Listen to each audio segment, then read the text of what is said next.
नमस्कार, TV9 मराठीच्या news top 9 मध्ये आपलं स्वागत. मी प्रज्ञा. पाहणार आहोत लोकसभेसंदर्भातल्या महत्त्वाच्या घडामोडी लोकसभेचा महासंग्राम मधून. रायगडमधून सुनील तटकरे उमेदवार. पत्रकार परिषदेत अजित पवार यांनी केली घोषणा. तर 28 तारखेला शिंदे आणि फडणवीसांसोबत पत्रकार सर्व उमेदवार जाहीर करणार असल्याची ही माहिती. बारामतीमध्ये तुमच्या मनातीलच नाव समोर येणार. सुनेत्रा पवार यांच्या उमेदवारीबाबत अजित पवारांचं सूचक विधान. श्रीकृष्णाच्या विरोधात सारी भावकी होती, पण जिंकला तो कृष्णच, अशा कार्यकर्त्यांच्या भावना. सुनेत्रा पवार यांची फेसबुक पोस्ट. तर शरद पवार गटाला सुनेत्रा पवारांनी डिवचलं.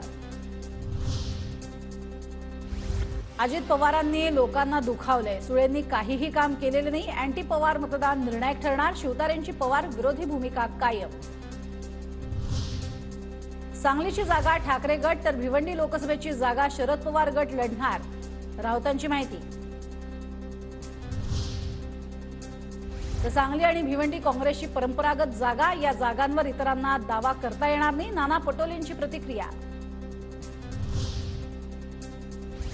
नाशिक लोकसभेसाठी भुजबळांच्या नावाची चाचपणी. शिंदे भाजपमधल्या तिढ्याऐवजी नाशिकची जागा राष्ट्रवादीला सुटण्याच्या चर्चा. मात्र भुजबळ कुटुंब कोणत्याही जागेसाठी आग्रही नाही.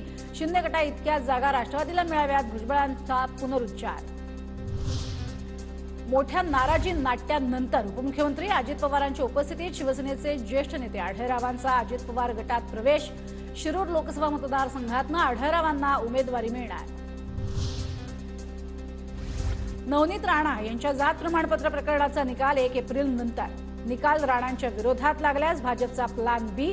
कल्पना सरोज, कीर्ती गवई, सिद्धार्थ वानखेडे यांच्या नावाची चाचपणी.